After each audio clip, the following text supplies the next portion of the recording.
হযরত হাসান রাদিয়াল্লাহু তাআলা 49 অথবা 50 হিজরিতে হযরত হাসান ইন্তেকালের পর কুফার কিছু জনগণের মাঝে আবার শয়তান সাবাই গোত্ররা খোঁচা শুরু করছে। আপনার 41 হিজরি থেকে মোটামুটি আবার সুবাতাস ইসলামের। হযরত হাসান যখন আমিরে মুআবিয়ার হাতে খেলাফত দিয়ে দিল, আবার সুন্দর চলতেছে। তো হযরত হাসান ইন্তেকাল করছে 49 বা 50 হিজরিতে। কুফার কিছু লোক ওই সাবাই বা ওই শিয়া বা খারিজিদের চক্রান্তে আবার খোঁচানো শুরু করছে। কয় কি? কয় যেহেতু হাসান মারা গেছে, এক কাজ করা দরকার। কি? হুসাইনরে আমরা চিঠি পাঠাই যে আপনি খেলাফতের যোগ্য, আপনি আসেন। হযরত হুসাইনকে চিঠি লেখা শুরু করছে, হুসাইন আপনার মতো এরকম মানুষ থাকতে মুআবিয়া কি কেন খলিফা হবে? ওই আবার আগের ষড়যন্ত্র, ওই সেই আলীকে যেই কথাটা বলছিল আপনি থাকতে উসমান কেন খলিফা হবে, মনে আসেনি এই কথা? আবার হযরত হুসাইন ভালোভাবে বুঝতে পারছে, কয় এই জাতীয় উল্টাপাল্টা কথা আর লেখবা না, আমিরে মুআবিয়া তিনিই যোগ্য। হযরত হুসাইন এই কথার তেমন কোনো গুরুত্ব দেয় নাই, তাহলে তেমন কোনো কাজ করতে পারে নাই। 49 বা 50 হিজরিতে আমিরে মুআবিয়ার শাসন ক্ষমতা চলতেছে 60 হিজরি পর্যন্ত চললো। কয় হিজরি? 60 হিজরি। 60 হিজরি পর্যন্ত শাসন ক্ষমতা চলার পর আমিরে মুআবিয়া যখন মুমূর্ষ অবস্থা, চিন্তা করলেন কি করা যায়। ওই যে মুসলমানদের খলিফা নির্বাচনের পদ্ধতি 4টার একটা হলো পরবর্তী খলিফার নাম ঘোষণা করা। আমিরে মুআবিয়া ইজতিহাদ করে দেখলেন যে আমার পরে খলিফা কাকে বানানো যায়। তো তিনি দেখলেন যে আমার পরে খলিফা হিসেবে যোগ্য আমার ছেলে ইয়াজিদ। আমিরে মুআবিয়া দেখলেন। উলামায়ে কেরাম, ফুকাহায়ে কেরাম বলেন যে দেশ চালানোর যোগ্যতা আসলেই ইয়াজিদের ছিল। কি চালানো? কিন্তু তাকওয়া বা খোদাবিরুতা এই দিক দিয়ে হযরতে হুসাইন, আব্দুল্লাহ ইবনে ওমর, আব্দুল্লাহ ইবনে জুবায়ের, আব্দুল্লাহ ইবনে আব্বাস, আব্দুর রহমান ইবনে আবু বকর তখনও দুনিয়াতে জিন্দা। তাকওয়া খোদাবিরুতায় যে তারা শ্রেষ্ঠ, এতে কোনো সন্দেহ নাই। কিন্তু দেশ পরিচালনার যোগ্যতা যে ইয়াজিদের ছিল, এটা উলামায়ে কেরামও স্বীকার করে। তবে তাকওয়া খোদাবিরুতায় কারাই গিয়ে? হুসাইন, আব্দুল্লাহ ইবনে ওমর, আব্দুল্লাহ ইবনে জুবায়ের, আব্দুল্লাহ ইবনে আব্বাস, তারাই গিয়ে। আমিরে মুআবিয়া বড় বড় সাহাবী তাবিঈদের সাথে পরামর্শ করছে, আমি ইয়াজিদকে খেলাফতের দায়িত্ব দিতে চাই, আপনারা কি বলেন?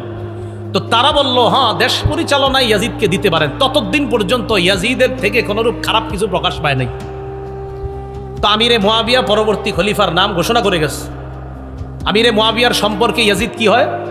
ছেলে। হ্যাঁ, ইয়াজিদ যে খেলাফতের যোগ্য না, এই কথাটা হুসাইন রাদিয়াল্লাহু তাআলা আনহু সহ সাহাবায়ে কেরাম কেউ অস্বীকার করে নাই, যোগ্য না। তবে হুসাইন রাদিয়াল্লাহু তাআলা আনহু চেয়েছেন, না, বাপের ছেলে খলিফা হবে, এই পন্থাটা বের রহিত হওয়া দরকার। এটা যদি প্রতিষ্ঠিত হয় তো দুনিয়াতে দেখা যাবে বাবার অযোগ্য ছেলেরাও খলিফা হওয়া শুরু হবে। এটা হুসাইন রাদিয়াল্লাহু তাআলা আনহু ছিলেন না, বাপের ছেলেই খলিফা হতে হবে, এই নিয়ম পদ্ধতিটা এটা দুনিয়া থেকে উঠে যাওয়া দরকার। এটা না উঠলে খালি বাপের ছেলেরা যদি খলিফা হতে থাকে, অযোগ্যরাও খলিফা হয়ে যাবে। এটা হুসাইন রাদিয়াল্লাহু তাআলা আনহুর চিন্তা, সঠিক চিন্তা। ইয়াজিদকে খলিফা নাম ঘোষণা করার পর 60 হিজরির 4 রজব আমিরে মুআবিয়া রাদিয়াল্লাহু তাআলা আন ইন্তেকাল করলেন, দুনিয়া থেকে বিদায় নিলেন। আমিরে মুআবিয়া ইন্তেকাল করছে যেদিন, সেদিন তখন তার ছেলে ইয়াজিদ, তখনও তিনি দামেস্কে ছিলেন না। তিনি তার বাবার মৃত্যুর সংবাদ পেয়ে আসতে আসতে দেখে জানাজা হয়ে অলরেডি আমিরে মুআবিয়াকে দাফন করা হয়ে গিয়েছে। বাকি এতটুকু জানছে যে তাকেই খলিফা হিসেবে নাম ঘোষণা করে গেছে। ইয়াজিদ খলিফা হওয়ার পর চারদিকে চিঠি পাঠাইতে লাগলো, মোটামুটি সবাই আস্তে আস্তে তার খেলাফত মেনে নিতে লাগলো। প্রায় আপনার বড় বড় সাহাবীরাও তার খেলাফত মেনে নিতে লাগলো। তবে মক্কা এবং মদিনায় যারা আছে, এদের মধ্যে বড় বড় কিছু সাহাবা তার খেলাফত মেনে নিচ্ছে না। হুসাইন রাদিয়াল্লাহু তাআলা আনহু ইয়াজিদ যে খলিফা হিসেবে অযোগ্য, এটা উনি অস্বীকার করে না। তবে ইয়াজিদের খেলাফত প্রতিষ্ঠিত হয় নাই পরিপূর্ণভাবে, এটা হুসাইন রাদিয়াল্লাহু তাআলা আনহুর দাবি। এবং তার দাবি হলো, না, বাপের ছেলেই খলিফা হওয়া, এই পন্থাটা, এই পদ্ধতি দুনিয়া থেকে রহিত করতে হবে। এই জন্য হুসাইন রাদিয়াল্লাহু তাআলা আনহুর সোজা কথা, ইয়াজিদের খেলাফত আমি মানি না। আব্দুল্লাহ ইবনে আব্বাসও মানেন নাই, আব্দুল্লাহ ইবনে ওমর মানেন নাই, আব্দুর রহমান ইবনে আবু বকর তিনিও মানেন নাই, আব্দুল্লাহ ইবনে জুবায়ের, তারা কেউ মানেন নাই। এতটুকু বুঝে আসছে? ইয়াজিদ চিন্তা করলো, আমারে সারা দুনিয়া যদি খলিফা মানে আর এই বড় বড় 5 সাহাবী যদি না মানে, তো আমার তেমন কোনো ভ্যালু থাকবে না। মনে রাখবেন, তখন কুফার গভর্নর, যিনি, তার নাম নু'মান ইবনে বশীর রাদিয়াল্লাহু তাআলা, কুফার গভর্নর। বসরার গভর্নর যিনি ছিলেন তখন উবাইদুল্লাহ ইবনে জিয়াদ। আর মদিনার গভর্নর যিনি ছিলেন তার নাম হলো ওলীদ ইবনে উতবা।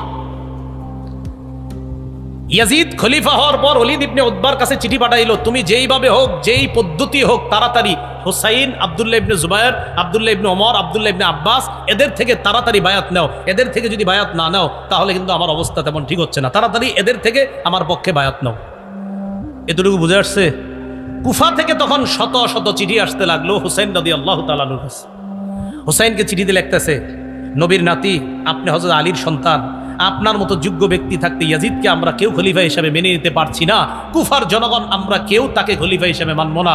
কুফায় 1 লক্ষ লোক রেডি আছে ইয়াজিদের বিরুদ্ধে লড়াই করার জন্য, আপনি আমাদের কাছে চলে আসেন। কয় লাখ? 1 লাখ। হুসাইন এই চিঠি পায়া চিন্তা করলো, আসলেই কি 1 লাখ লোক আছে? হযরত হুসাইন রাদিয়াল্লাহু তাআলা আনহু দেখলেন আসলেই তো বিশাল একটা জনগোষ্ঠী ইয়াজিদকে এখনো খলিফা মানে না। আসলে কি জানেন, ওই সাবাইরা আলী রাদিয়াল্লাহু তাআলা আনহুরে যেভাবে হত্যা করছে, তাদের টার্গেট হুসাইনকেও নিয়ে হত্যা করা, এটা তাদের টার্গেট। হুসাইন রাদিয়াল্লাহু তাআলা আনহুর কাছে এদিক দিয়ে চিঠি, এদিক দিয়ে গভর্নর হাউসে, মদিনার গভর্নর হাউসে ডাক পড়ছে। কার? আব্দুল্লাহ ইবনে জুবায়ের, হুসাইন, তাদের ডাক পড়ছে। আব্দুল্লাহ ইবনে জুবায়ের এবং হুসাইন রাদিয়াল্লাহু তাআলা আনহু গভর্নর হাউসে গেছে, যাওয়ার পর সরাসরি বলে ফেলছে অসম্ভব, ইয়াজিদের পক্ষে বায়াত হওয়া আমার পক্ষে সম্ভব না। গভর্নর হাউসের মধ্যে যখন হুসাইন রাদিয়াল্লাহু তাআলা আব্দুল্লাহ ইবনে জুবায়ের তারা কেউ ইয়াজিদকে খলিফা হিসেবে মনোনয়ন দিচ্ছে না, বের হয়ে আসছে। ইয়াজিদ এবার বলল, প্রয়োজনে হুসাইনকে গ্রেফতার করা হোক, নাউজুবিল্লাহ, এরপরেও আমার পক্ষে বায়াত নিতে হবে। হুসাইন রাদিয়াল্লাহু তাআলা মদিনার অবস্থা বেগতিক দেখে পরিবার নিয়ে মদিনা থেকে রওনা করলেন মক্কায়। কোথায়? মক্কায়। মক্কায় রওনা করার সময় আব্দুল্লাহ ইবনে আব্বাস, আব্দুল্লাহ ইবনে ওমর তারা বাধা দিলেন, আপনি কই যান? মক্কায় যাই। পরে আব্দুল্লাহ ইবনে ওমর, আপনি মক্কায় যাবেন না অন্য কোথাও? না, মক্কায়, আপাতত মক্কায় যাই। তারপর দেখি। আব্দুল্লাহ ইবনে ওমর, আল্লাহর রাস্তায় আপনি অন্য কোনো সিদ্ধান্ত নিয়েন না, মক্কায় যান, অন্য কিছু করেন। আব্দুল্লাহ ইবনে ওমর বড় আলেম ছিলেন, উনি বুঝতে পারছেন যে হযরত হুসাইনকে নিঃসন্দেহে আবার তার বাবার মতো ষড়যন্ত্রের ছালে ফালানোর চেষ্টা করতেছে। আব্দুল্লাহ ইবনে ওমর বললেন, আপনি আল্লাহর রাস্তায় মক্কায় যান, অন্য কোথাও যান না। হযরত হুসাইন যে আপনার ওই সাবাই, ওই শিয়াদের ষড়যন্ত্রে আবার পড়তেছে, এটা আব্দুল্লাহ ইবনে ওমর, আব্দুল্লাহ ইবনে আব্বাস বুঝতে পারছেন। আপনারা জানেন আব্দুল্লাহ ইবনে ওমর, আব্দুল্লাহ ইবনে আব্বাস তারা সাহাবীদের মধ্যে বড় বড় সাহাবী ছিলেন। আব্দুল্লাহ ইবনে আব্বাস তো রাইসুল মুফাসসিরিন, মুফাসসিরদের সম্রাট। আব্দুল্লাহ ইবনে ওমর হুসাইনকে জড়াইয়া ধরে লম্বা সময় কাঁদছে, কেঁদে কেঁদে বললেন, কি বলছে দেখেন, ও শহীদ, আপনি মক্কায় যাবেন না। কি বলছে? হ্যাঁ, এটা বলছে। হযরত হুসাইনকে বলতেছে, ও শহীদ, আপনি মক্কায় যাবেন না। শহীদ বলছে, বলে নাই হুসাইন, বলছে ও শহীদ মক্কায়। মানে হযরত আব্দুল্লাহ ইবনে ওমর বুঝতেই পারছে আপনি নির্ঘাত শাহাদাতের দিকে আগাচ্ছেন। হযরত হুসাইন রাদিয়াল্লাহু তাআলা আনহু বিদায় নিলেন আব্দুল্লাহ ইবনে ওমরের কাছ থেকে। আব্দুল্লাহ ইবনে আব্বাস বলছে, কোথায় যান? আপাতত মক্কায়। আপনার অন্য কোনো উদ্দেশ্য আছে? সেখানে গিয়ে সিদ্ধান্ত নিব। আসলে হযরত হুসাইন মনে মনে মোটামুটি সিদ্ধান্ত যে কুফাবাসীর যেহেতু চিঠি আসতেছে, দেখি কুফায় যাওয়া যায় কিনা। রওনা করলেন মক্কায় পরিবার নিয়ে। মক্কায় যাওয়ার পর আব্দুল্লাহ ইবনে ওমর রাদিয়াল্লাহু তাআলা আনহু বড় বড় সাহাবী যারা, তারা বাধা দেওয়ার পরও তিনি মক্কায় গেলেন। ইতিমধ্যে আব্দুল্লাহ ইবনে আব্বাস, আব্দুল্লাহ ইবনে ওমর, আব্দুল্লাহ ইবনে জুবায়ের তারা ইয়াজিদের খেলাফতকে মেনে নিয়েছে। কথা বুঝছেন নি? আব্দুল্লাহ ইবনে আব্বাসও মেনে নিয়েছে, আব্দুল্লাহ ইবনে ওমরও মেনে নিয়েছে। তারা মেনে নিয়েছে কেন? তারা বললেন, বিশাল বড় কোনো রক্তক্ষয়ী যুদ্ধের আশঙ্কা থেকে হেফাজতের জন্য আমরা ইয়াজিদের খেলাফত মেনে নিলাম। এরা খেলাফত মেনে নেওয়ার পর হুসাইন রাদিয়াল্লাহু তাআলা আনহু যখন মক্কায় গেলেন, মক্কায় আরো চিঠি আসতে থাকলো, প্রচুর চিঠি। চিঠিতে শুধু একই কথা, আপনি আসেন কুফায়। এক পর্যায়ে কুফার অবস্থা যাচাই করার জন্য হুসাইন তার চাচাতো ভাই মুসলিম ইবনে আকিলকে পাঠাইছে কুফায়। তুমি যাও, কুফার অবস্থা যাচাই করে আমারে জানাইবা। মুসলিম ইবনে আকিল কুফায় যাওয়ার আগেই কুফার গভর্নরের নাম ছিল নোমান ইবনে বাশির, মনে রাখবেন। ইয়াজিদ চিন্তা করলো, নোমান ইবনে বাশিরকে যদি কুফার গভর্নর রাখি তাহলে ওনার দ্বারা তেমন কাজ হবে না। তেমন কাজ মানে অর্থাৎ ওনার দ্বারা হযরত হুসাইনের বিরুদ্ধে তেমন কাজ নেওয়া যাবে না, কারণ উনি নরম সাহাবী। ইয়াজিদ কি করলো, বসরার গভর্নর ওবাইদুল্লাহ ইবনে জিয়াদকে কুফার গভর্নরও বানায়া দিল। মানে দুই এলাকার গভর্নর একজনে বানায়া দিল। ওবাইদুল্লাহ ইবনে জিয়াদ একটু শক্ত টাইপের মানুষ ছিল, স্বৈরচারী আচরণ তার মাঝে আগে থেকে ছিল। ওবাইদুল্লাহ ইবনে জিয়াদ কুফায় এসে বলল, ওবাইদুল্লাহ ইবনে জিয়াদ। এদিক দিয়ে মুসলিম ইবনে আকিল কুফায় যাওয়ার পর দেখলো কুফার জনগণ আসলেই হযরত হুসাইনকে চায়। 12,000 মানুষ মুসলিম ইবনে আকিলের হাতে বায়াত হলো হযরত হুসাইনের পক্ষে। মুসলিম ইবনে আকিল যার বাসায় আশ্রয় নিয়েছে তার নাম হানি ইবনে উরওয়া। বলেন কি নাম? উরওয়া। এদিক দিয়ে ওবাইদুল্লাহ ইবনে জিয়াদের কাছে সংবাদ আসছে যে হুসাইনের পক্ষে এক ব্যক্তি বায়াত নিচ্ছে, সে নাকি হানি ইবনে উরওয়ার ঘরের মধ্যে আছে। এই হানি ইবনে উরওয়ার ঘরে গিয়ে হানি ইবনে উরওয়াকে অ্যারেস্ট করে বন্দী করে নিয়ে আসছে। হানি ইবনে উরওয়াকে বন্দী করার পর মুসলিম ইবনে আকিল 4000-এর একটা বাহিনী নিছে হানি ইবনে উরওয়াকে ছুটিয়ে আনার জন্য, মানে জেলখানা থেকে বন্দী করে আনবে। যখন আনার জন্য গেছে, যে যাওয়ার পর 4000 ওই মানুষ যাদেরকে নিয়ে গেছে এদের মা বোন ভাইয়েরা আইসা এদেরকে বুঝাইতে লাগলো, এই তোরা থাকিস না, এখান থেকে চল, যে যার যার মতো চল। এই কথা বইলা যখন নিয়ে গেছে হযরত মুসলিম ইবনে আকিল পিছনে তাকায় দেখে আর আছে 60 জন। কয়জন ছিল? কয় হাজার আছে? কয়জন? একটু পরে দেখে 50 জন, একটু পরে দেখে 30 জন আছে, একটু পরে দেখে উনি ছাড়া আর কেউ নাই। এই যে জি, ইহাকেই শিয়া বলা হয়। ইহাকে কি বলা হয়? হ্যাঁ, খুব ধূর্ত। মুসলিম ইবনে আকিল একা একা রাস্তায় পথ চলতেছে, কই যাবে কি করবে কিচ্ছু বুঝতেছে না। হঠাৎ এক বাসার সামনে গিয়ে দেখে এক মুরব্বী মহিলা, তার নাম লেখছে অনেকে তোয়াওয়াহ, তোয়াওয়াহ কেউ লেখছে, আর অন্য নামও লেখছে। এই মুরব্বী মহিলা কয়, কে তুমি? উনি বললেন, দেখেন আমি অপরিচিত একজন, এই শহরে আমি অপরিচিত, আমি জানি না কোথায় থাকবো, আমার প্রতি একটু দয়া করবেন। আমি হযরত হুসেন রাদিয়াল্লাহু তাআলা আনহুর একজন দূত হিসেবে আসছিলাম, আমার একটু আশ্রয় দেন।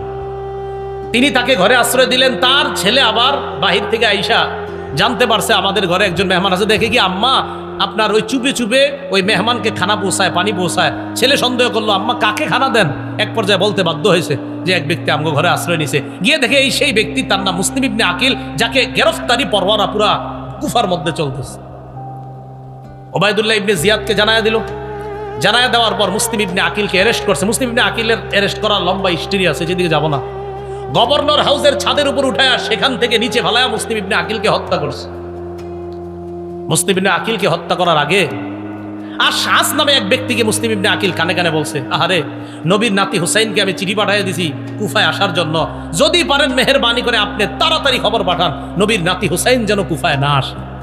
খবর কিন্তু পাঠাই দিছে কুফায় আসতে, এবার আবার বলছে খবর পাঠায় দিয়ে বলেন যেন না আসে। ইতিমধ্যে হুসাইন রাদিয়াল্লাহু তাআলা আনহু মুসলিম ইবনে আকিলের চিঠি পায়া রওনা করে ফেলছে। রওনা করার সময় পদে পদে সাহাবায়ে কেরাম বাধা দিচ্ছে, আপনি কুফায় যায়েন না, নিরাপদ মনে হচ্ছে না। কয় কুফার জনগণ তো প্রস্তুত, আমরা বিশ্বাস করি না, আপনার বাবার সাথে এরা গাদ্দারি করছে, আপনার সাথে গাদ্দারি করবে বলে আমাদের বিশ্বাস। হুসাইন রাদিয়াল্লাহু তাআলা আনহু রওনা করলেন। প্রশ্ন জাগে, কেন রওনা করলেন? এর উত্তর হলো, হযরত হুসাইন রাদিয়াল্লাহু তাআলা আনহুর চিন্তা হলো যে আমি যদি এই মুহূর্তে কুফায় না যাই, এটা হবে একটা হাজার হাজার মানুষ আসলেই যদি ইয়াজিদের খেলাফত মেনে না থাকে তাহলে কি করা। হযরত হুসাইন রওনা করলেন। রওনা করার পর কিছু দূর যাওয়ার পর হযরত হুসাইন রাদিয়াল্লাহু তাআলা আনহুকে অনেকে বারবার বাধা দিচ্ছে। এক পর্যায়ে আপনার ইরাকের কাছাকাছি যখন চলে গেছে, তখন হযরত হুসাইন জানতে পারলেন যে ইয়াজিদের খেলাফত ভালোভাবেই শক্তিশালী হয়ে গেছে, কুফাতেও বসরাতে সব জায়গায়। অথচ হুসাইনের কানে ছিল কি যে ইয়াজিদের খেলাফত কুফায় নরবরে অবস্থা, আসলে নরবরে না, কুফায়ও ইয়াজিদের খেলাফত শক্তভাবে কায়েম হয়ে গেছে। হুসাইন রাদিয়াল্লাহু তাআলা আনহু যখন গেলেন, ওবায়দুল্লাহ ইবনে জিয়াদ একটা বাহিনীকে পাঠিয়ে দিল, যেই বাহিনীর প্রধানের নাম হলো ওমর ইবনে সাদ। বলেন কি নাম? কতগুলা নাম বলছে আজকে, যদিও মনে থাকবে না আপনাদের, তো যাই হোক এরপরে শোনেন আর কি করা। এই ওমর ইবনে সাদের নেতৃত্বে একটা বাহিনী পাঠিয়ে দিছে হযরত হুসাইনের গতি রোধ রক্ষা করতে। মনে রাখবেন, হুসাইন রাদিয়াল্লাহু তাআলা আনহু কিন্তু জিহাদের উদ্দেশ্যে কখনোই যায় নাই সেদিকে, জিহাদের উদ্দেশ্যে যায় না। এর প্রমাণ উনি শিশু নারীদেরকে নিয়ে গেছে, আর শিশু নারীদেরকে মুসলমান কখনো জিহাদে নেয় না, তুনি গেছে এমনি। যাওয়ার পর ওমর ইবনে সাদের সাথে হযরত হুসাইনের সাক্ষাৎ করার পর হযরত হুসাইন বুঝতে পারছে যে ইয়াজিদের খেলাফত প্রতিষ্ঠিত হয়ে গেছে। হুসাইন সরাসরি বললেন, ঠিক আছে আমাকে ইয়াজিদের কাছে যাইতে দাও। সুন্দর প্রস্তাব। এই ইতিহাস এই জায়গায় বলে আপনার যে হযরত হুসাইন বলছে আমাকে ইয়াজিদের কাছেই যাইতে দাও, আমি দেখি ওখানে যে ইয়াজিদের কাছে আমি নিজেকে সুবর্দ করে দিব, আমি প্রয়োজন মাফিক ইয়াজিদের হাতে আমি প্রয়োজনে বায়াত হব, আমাকে ইয়াজিদের কাছে যাইতে দাও, সেখানে আমার তার সাথে কথা আছে। ওবায়দুল্লাহ ইবনে জিয়াদ যে কুফার গভর্নর, সে কি করলো, ওমর ইবনে সাদকে বললো হুসাইনকে যে কোনো মূল্যে গ্রেফতার করো। একটু তেরা টাইপের লোক। হযরত হুসাইন যখন দেখলো না আমাকে যে কোনো মূল্যে গ্রেফতার করতে চায়, তখন তিনি 3টা প্রস্তাব রাখলেন হযরত হুসাইন। 1, আমাকে মক্কায় ফিরে যেতে দাও, যেখান থেকে এসেছি সেখানে। 2, আমাকে ইয়াজিদের সাথে সাক্ষাৎ করতে দাও। 3, অথবা মুসলমানদের কোনো রাষ্ট্রে চলে যেতে দাও, সেখানে অন্য সাধারণ মুসলমানদের মতো আমি জীবন যাপন করব। এই 3টা প্রস্তাব মনে রাখবেন। হযরত হুসাইন যখন দেখলেন যে আমাকে গ্রেফতার করতেই চায় ওবায়দুল্লাহ ইবনে জিয়াদ, উনি 3টা প্রস্তাব দিলেন। 1, ইয়াজিদের সাথে সাক্ষাৎ করতে দাও। 2, মক্কায় ফিরে যেতে দাও। 3, ইসলামী রাষ্ট্রের কোনো সীমানায় পৌঁছায় দাও, আমি সাধারণ মুসলমানদের মতো জীবন যাপন করব। এই কথা শোনার পর ওবায়দুল্লাহ ইবনে জিয়াদ তার যেই বাহিনী পাঠাইছে, ওই বাহিনীর মধ্যে প্রধান ছিল ওমর ইবনে সাদ, আরেকজনের নাম ছিল শিমার। কি নাম? শিমার। এই ওমর ইবনে সাদ এবং শিমার আরো কয়েকজন ছিল বড় বড়। শিমার ওবায়দুল্লাহ ইবনে জিয়াদকে বুঝাইল, দেখেন শিকার হাতে পেয়ে এইভাবে হাতছাড়া করাটা ঠিক হবে না। ওবায়দুল্লাহ ইবনে জিয়াদও একটু নরম হয়েছিল, হ্যাঁ ঠিক আছে, যেহেতু রক্ত যুদ্ধ হবে না, তো রক্ত যদি না হয়, রক্ত যদি জমিনে না পড়ে, এটা তো ভালো কথা। হুসাইন যদি এমনি বায়াত হয়ে যায় তাহলে তো খারাপ কথা না, সমস্যা কি, হোক ঠিক আছে, তাহলে তাকে ইয়াজিদের কাছে যাইতে দেই। শিমার বলল, আরে আপনি কি করতেছেন, এই শিকার যেটা পাইছেন এটা আর কখনো পাবেন না, হাত ছাড়া করেন না। ওবায়দুল্লাহ ইবনে জিয়াদ হ্যাঁ ঠিক আছে, তাই তো, তাহলে গ্রেফতার করুন। হযরত হুসাইন রাদিয়াল্লাহু তাআলা 9 মুহররম কুফা থেকে আপনার শামে অর্থাৎ দামেস্কের যেখানে ইয়াজিদ আছে সেখানে যাইতে প্রায় 900 কিলোমিটারের উপরে, কয়শো কিলো, সেখানে যাইতে আপনার প্রায় 18-19 দিন লাগবে। সেখানে মাত্র 5 দিন রাস্তা অতিক্রম করার পর প্রায় 45 অথবা 72.5 কিলোমিটার রাস্তা, 45 মাইল 72.5 কিলো আর কি, মাইলের কিলো তো আপনারা জানেন পার্থক্য আছে, 45 মাইল 72.5 কিলোমিটার অতিক্রম করার পর 10 মুহররম কারবালার প্রান্তরে গিয়ে উপস্থিত হয়, অথবা 9 মুহররম রাতের আগেই সেখানে উপস্থিত হয়। উপস্থিত হওয়ার পর ওমর ইবনে সাদের নেতৃত্বে সেখানে তাদের দলবল রেডি। হযরত হুসাইনের সাথে মাত্র 72 জন। হুসাইন রাদিয়াল্লাহু তাআলা আনহু বুঝতে পারলেন যে আমাকে কোনোভাবে ইয়াজিদের কাছে আর যেতে দেওয়া হবে না।